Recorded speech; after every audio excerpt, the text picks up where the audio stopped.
Hello everyone, কেমন আছো সবাই? আশা করি সবাই অনেক ভালো আছো। ঈদের ছুটিতে আমরা চলে এসেছি গ্রামের বাড়িতে। ঈদের ছুটিতে প্রায় সকলেই গ্রামের বাড়িতেই ঘোরাঘুরি করে, আর গ্রামে আসবো পিকনিক করা হবে না, এটা কখনো হয়? আমরা চলে এসেছি পিকনিক করতে। আমরা পিকনিকের জায়গাটা ভালো করে পরিষ্কার করে নিয়েছি, কাটাকাটি ধোয়াধুয়ি সব কমপ্লিট। এবার আমরা পিকনিকের আয়োজন শুরু করে দিয়েছি। এখানে রান্নাবান্না স্টার্ট হয়ে গেছে, দেখতেই পাচ্ছ তোমরা কি কি রান্না বান্না হচ্ছে। এখানে চিকেনটাকে ভেজে নেওয়া হচ্ছে, যেহেতু চিকেন বিরিয়ানি রান্না হবে, সাথে হবে ডিম ভুনা। ডিমটাও সেদ্ধ হয়ে গেছে। এবার এখানে পেঁয়াজ বেরেস্তার জন্য পেঁয়াজ কাটা আছে।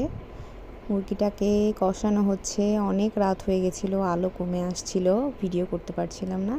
এবার শুরু হয়ে গেল বিরিয়ানির লেয়ার তৈরি। এটা দেখার জন্য তো আমি অনেকক্ষণ ধরে ওয়েট করে আছি।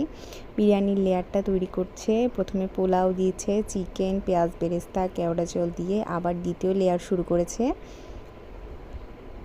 এভাবে লেয়ারটা তৈরি করার পরে এটা দমে দেওয়া হবে। এবার এদিকে ডিমটা ভেজে নেওয়া হচ্ছে। ডিমটা ভাজার পরে এটাকে ভুনা করা হবে। পেঁয়াজ মরিচ কষানো হচ্ছে এখানে।